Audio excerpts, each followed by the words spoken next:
Ever blinked and suddenly the whole day's gone? You know that feeling, right? Well, today we're counting down 10 games that will absolutely eat up your time. Seriously, these aren't your casual 5-minute distractions. We're talking about games that'll have you saying, just one more, until the sun comes up. So get comfy, maybe grab a snack, and let's jump into the time warp.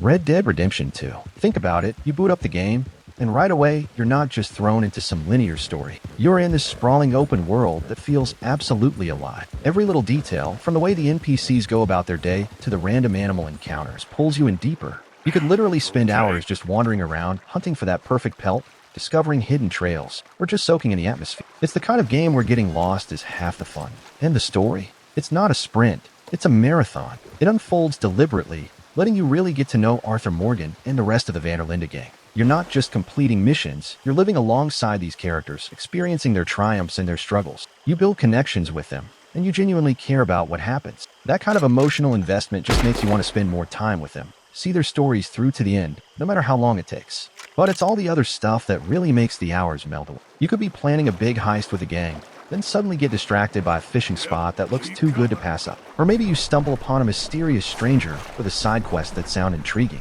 Before you know it, you've spent 2 hours just chasing down leads and getting caught up in some random adventure that has nothing to do with the main story. And let's not forget the sheer amount of things to do. You can play poker in a smoky saloon, go bounty hunting, try your hand at five-finger fillet, if you're brave, explore abandoned mines, find hidden treasure maps. The list goes on and on. Each of these activities, while seemingly small on their own, adds to the overall richness of the world and gives you another reason to keep playing. Then there's the whole aspect of just living in the game. You need to take care of your horse, maintain your weapons, and even manage your camp supplies. These little details, while not always the most exciting, contribute to that feeling of immersion and make you feel like you're actually part of this world. So yeah, Red Dead Redemption 2 isn't just a game you play, it's a world you inhabit.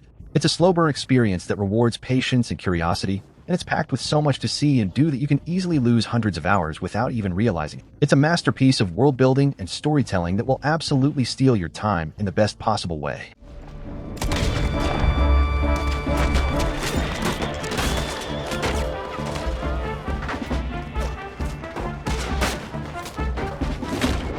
Ghost of Tsushima. Alright, Ghost of Tsushima. Yeah, this one's another masterclass in how to make a game that just sucks you in and doesn't let go for a long time. It's not just the beautiful world, and man, is it beautiful, but the whole experience of becoming the ghost that can easily steal away hours of your life. Think about it. You start as Jin Sakai, this honorable samurai, and you're watching your home get absolutely hammered by the Mongol invasion. Then you have to make this shift, this transformation into the ghost, embracing these unconventional, stealthy tactics to fight back. That whole journey, that evolution of Jin's character, is so compelling that you just want to keep playing to see how it unfolds. And the world itself? Forget fast travel for a bit. Just riding your horse across Tsushima Island is an experience in itself. The way the wind guides you, the stunning vistas that open up, the little details like the swaying pampas grass and the sunlight filtering through the trees. It's all so atmospheric and immersive. You find yourself just wanting to explore every corner of the map, not just to find collectibles, but just to soak it all in. But it's not just pretty scenery. The gameplay is incredibly engaging too.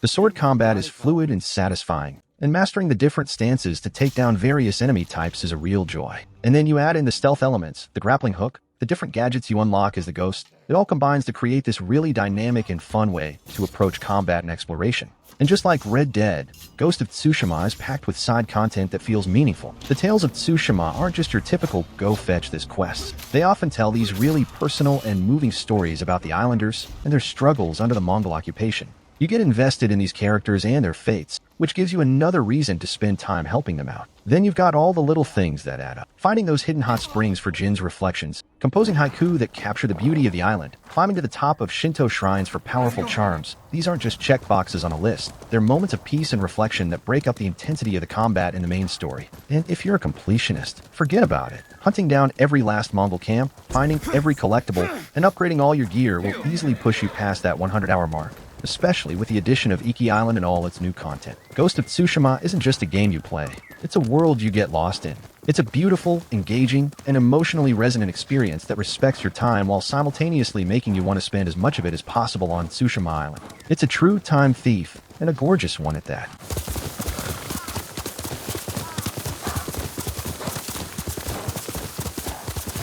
Horizon Zero Dawn. This game has some serious time-stealing potential. You're thrown into this fascinating post-apocalyptic world where humanity has regressed into tribes, and the land is roamed by these incredible, terrifying machines. The mystery of what happened to the old world and why these machines exist is such a compelling hook that you just want to keep playing to uncover all the secrets. What makes Horizon Zero Dawn so good at devouring your hours? Well, the open world is just begging to be explored. It's not just vast, but it's also incredibly beautiful and diverse, from lush forests to snowy mountains and arid desert. There's always something interesting to see over the next ridge, whether it's a new type of machine, a hidden ruin from the old world, or a desperate survivor who needs Aloy's help. And speaking of Aloy, she's a fantastic protagonist. Her quest to uncover her origins and the mysteries of this world is really captivating. The main storyline is probably going to take you around 25 to 30 hours, but that's just the main thread in a much larger tapestry. The side quests in Horizon Zero Dawn are surprisingly engaging. They're not just simple fetch quests. They often involve interesting characters and offer more insight into the different tribes and the lore of the world. Completing these can easily add another 20 to 30 hours to your playtime. Then there's the thrill of hunting the machines. Each type of machine has its own unique behaviors, strengths, and weaknesses. Figuring out the best way to take them down, whether it's through stealth, traps, or targeting specific components with your bow, is a really rewarding gameplay loop. And there are so many different types of machines to encounter, from the nimble watchers to the massive thunderjaws. Exploring the cauldrons, these underground facilities where machines are created, offers challenging platforming and combat encounters and rewards you with new machine overrides, which can change how you approach combat in the open world. And if you're a completionist, oh boy, there's a lot to keep you busy. Tracking down all the collectibles like vantage points, metal flowers, and ancient vessels, completing all the hunting ground challenges, and clearing out all the bandit camps can easily push your playtime into the 60-80 plus hour range. And that's not even including the Frozen Wilds DLC, which adds a whole new area to explore, new machines to fight, and a compelling new storyline that can add another 10 to 15 hours.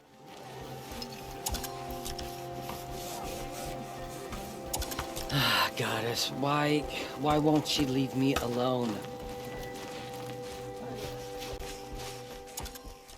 Spider-Man 2. Swinging through the incredibly detailed recreation of New York City as both Peter Parker and Miles Morales is an absolute blast, and yet you can definitely lose a good chunk of time just soaring between skyscrapers and getting caught up in all the superhero action. What makes Spider-Man 2 a potential time thief? Well, for starters, the traversal is just so damn fun. The web-swinging mechanics are buttery smooth, and with the new web wings, you can glide across the city at incredible speed. Just zipping around Manhattan and exploring all the different boroughs is a joy in itself, and you can easily spend hours just doing that. The main story is a compelling one, juggling the personal lives of Peter and Miles with the threat of Kraven the Hunter and the terrifying symbiote. It's a narrative that really grabs you and makes you want to see how it all unfolds. You're probably looking at around 15 to 20 hours for the main story, but that's just the beginning. The open world of Spider-Man 2 is packed with side activities and collectibles. You got FNSM requests that offer little snapshots into the lives of New Yorkers, photo opportunities to capture iconic landmarks, Spider-Bots to track down, and various challenges that test your combat and traversal skills. Completing all of these can easily add another 15 to 20 hours to your playtime. Then there are the character-specific side missions. Playing as both Peter and Miles offers unique storylines and challenges that delve deeper into their individual journeys and relationship. These missions are often really well written and add a lot of emotional depth to the game. And let's not forget the upgrade. Unlocking new gadgets, suit mods, and combat abilities for both Spider-Men is a significant part of the progression. Experimenting with different loadouts and mastering their various skills can keep you engaged for a long time. If you're a completionist aiming for that platinum trophy or 100% completion, you're probably looking at around 30 to 40 hours, maybe a bit more if you really take your time to explore every nook and cranny of the city and enjoy the web swinging. While it might not be in the same 100+ hour territory as some of the other behemoths we've mentioned, Spider-Man 2 is so much fun to play, and its world is so engaging that you can easily lose a significant chunk of your weekend and maybe a few weeknights. Marvel's Spider-Man 2 delivers a fantastic superhero experience with exhilarating traversal, a compelling story, and a vibrant open world filled with things to do. Swinging through New York as Spider-Man is just inherently addictive, and the engaging side content keeps you coming back for more. It's a game that respects your time but is so enjoyable that you'll happily sink hours into it.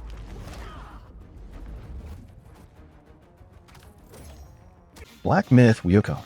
I've been exploring every inch of its breathtaking world. I've been getting my butt handed to me by its incredible bosses, and I've been absolutely lost in the magic of Black Myth Wukong. And let me tell you right now, if you're looking for a game that will steal your entire weekend, and probably a good chunk of the following week, this is it. From the second you boot this thing up, you are transported. The visuals, forget what you've seen in trailers. Playing it is a whole other level. I've literally just stopped mid-combat, sometimes to just pan the camera around and take in the sheer artistry of the environment. The way the light filters through the leaves, the detail on the enemy designs, it's insane. My screenshot folder is already overflowing. And the combat, man, where do I even start? It's got that satisfying weight and precision that makes every victory feel earned. Trust me, you'll be dying. A lot. But it never feels unfair. You learn the enemy patterns, you master the Destin 1 staff techniques, and let me tell you, there are so many to learn. And when you finally nail that perfect parry or unleash a devastating transformation, pure gaming bliss. I've spent hours just in combat encounters, trying out different approaches and feeling like a total badass when it finally clicks. Speaking of transformations, these aren't just cosmetic, folks. They completely change how you play. Need to be quick and agile, shift into a smaller form, facing a crowd, unleash something massive and powerful. I've had so much fun experimenting with these, finding the right transformation for the right situation. It adds a whole layer of strategy to every fight. The bosses? Oh my god, the bosses. Each one feels like a mini event. They're huge, they're intimidating, and they have attack patterns that will test your reflexes and your patience. I've definitely had a few rage quit, then immediately reload moments with some of these guys. But that feeling of finally taking one down after multiple attempts, it's addictive. You feel like you've actually accomplished something. And the story, the world, it's all so rich. Even if you're not a Journey to the West expert, I wasn't going in. The way they tell this story, the characters you meet, the lore you uncover, it's all so engaging. I found myself actually wanting to learn more about the mythology behind it all.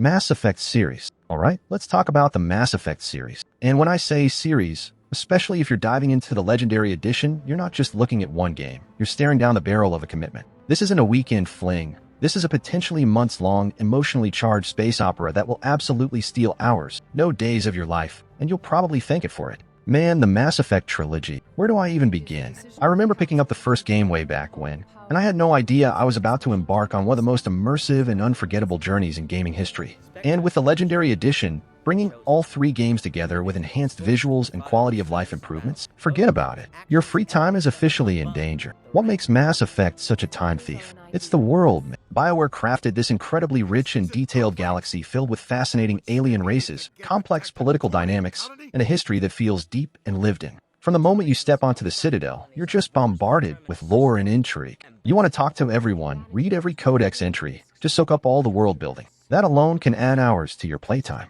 Then there's Commander Shepard. You are Shepard, and the choices you make, the relationships you build with your crew, they genuinely matter. This isn't a game where you just go through the motions. You'll find yourself agonizing over decisions, forming deep bonds with your squad mates. Shout out to Garrus and Tali. You know who you are, and getting completely invested in their personal stories. I've spent hours just wandering the Normandy, having conversations, and learning more about these characters. It's like they become your virtual family. And the story? Epic doesn't even begin to cover it. The overarching threat of the Reapers, the desperate fight to unite the galaxy, and the personal stakes for Shepard and the crew. It's a roller coaster of emotions and intense moments. You'll be on the edge of your seat during the big set pieces, and you'll probably shed a tear or two during the quieter, more character-driven moments. Trust me, I've been there. Now let's talk about the sheer amount of content. Each game on its own is a substantial experience. You've got the main storylines, which are already pretty meaty, but then you factor in all the side quests, the loyalty missions for your squad mates, which are often some of the best content in the games, and the exploration of countless planets. If you're any kind of completionist, you're looking at easily 80-100 plus hours per game. And with 3 games in the Legendary Edition,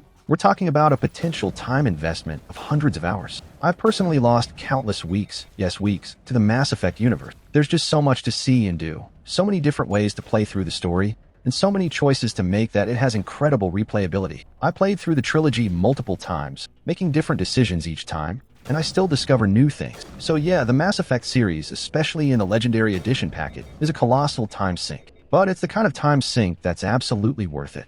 You're not just playing games, you're embarking on an epic journey, forging unforgettable relationships, and shaping the fate of the galaxy. Just be prepared to say goodbye to your social life for a while. Trust me, the Milky Way needs you, Commander.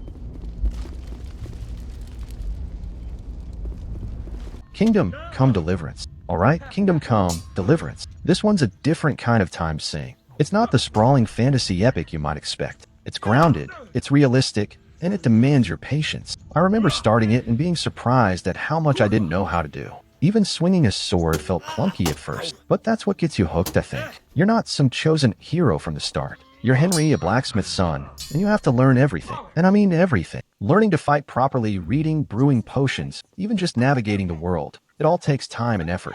The world itself, 15th century Bohemia, is incredibly detailed. The daily routines of the NPCs, the way the story reacts to your choices, it all feels so immersive. I've spent hours just wandering the countryside, discovering hidden villages, and getting to know the people. The main story is pretty involved, but it's all the side stuff that really eats up your time. There are so many side quests, and they're often surprisingly well written, with their own little stories and characters. And then you've got the skills to level up. Want to be a master swordsman? That's going to take hours of practice. Prefer sneaking around? Better start honing your stealth skills. And let's not forget the survival aspects. You need to eat, sleep, and keep your gear in good repair. Ignore these things, and you'll definitely feel the consequences. It adds another layer of realism that keeps you engaged with the world. I've easily sunk over 100 hours into Kingdom Come. It's not a game you rush through. It rewards taking your time, exploring, and really immersing yourself in its historical setting. It can be challenging and sometimes even frustrating, but the sense of accomplishment you get from mastering its systems and seeing Henry grow is incredibly rewarding. It's a time sink for sure, but it's a deeply engaging one if you're looking for something different.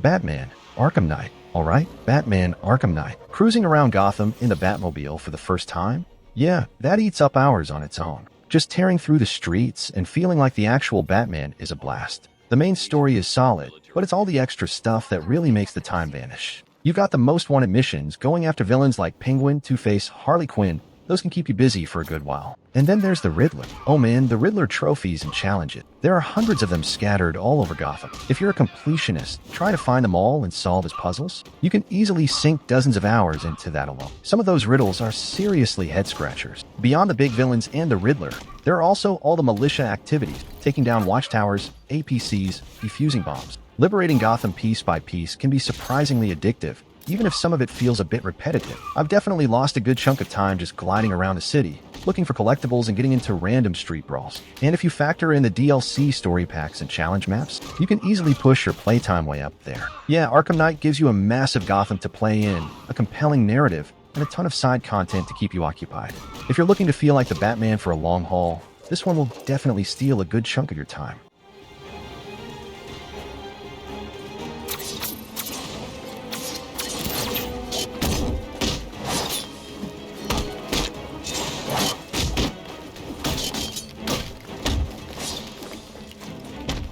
Yakuza Like a Dragon 7. Alright, Yakuza Like a Dragon or Yakuza 7, depending on how you count. This game was a real shift for the series, and it absolutely has that just one more turn factor that can steal hours without you even realizing it. The biggest time sink here is definitely the turn-based RPG combat. Building up your party, experimenting with different jobs, the class system, and figuring out the best strategies for each fight can be surprisingly addictive. I've spent ages just grinding levels and trying out different party compositions. And just like the other Yakuza games, Yokohama is packed with sub-stories. These little side narratives are often hilarious, heartwarming, or just plain bizarre, and I always find myself getting sidetracked by them. You start one thinking it'll just take a few minutes, and then suddenly an hour has gone by. Then you've got all the minigames, from kart racing to business management to karaoke. These aren't just throwaway distractions. Some of them are surprisingly deep and can easily eat up a significant amount of time on their own. I definitely lost a few evenings trying to become the top shareholder in Yokohama. Leveling up Ichiban and your party, crafting and upgrading gear. It all takes time and investment. You want to make sure you're strong enough to take on the tougher enemies, and that often means spending extra hours grinding, exploring.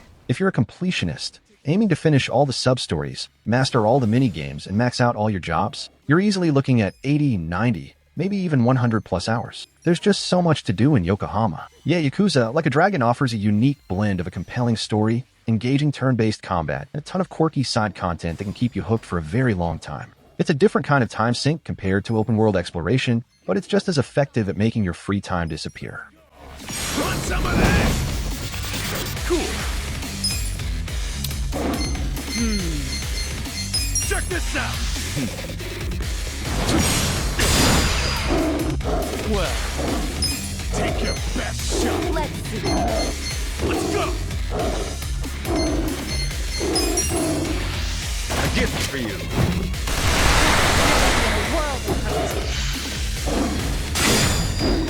Here we go. We're in it now. Eyes on me. This You out. wanna go? Ah!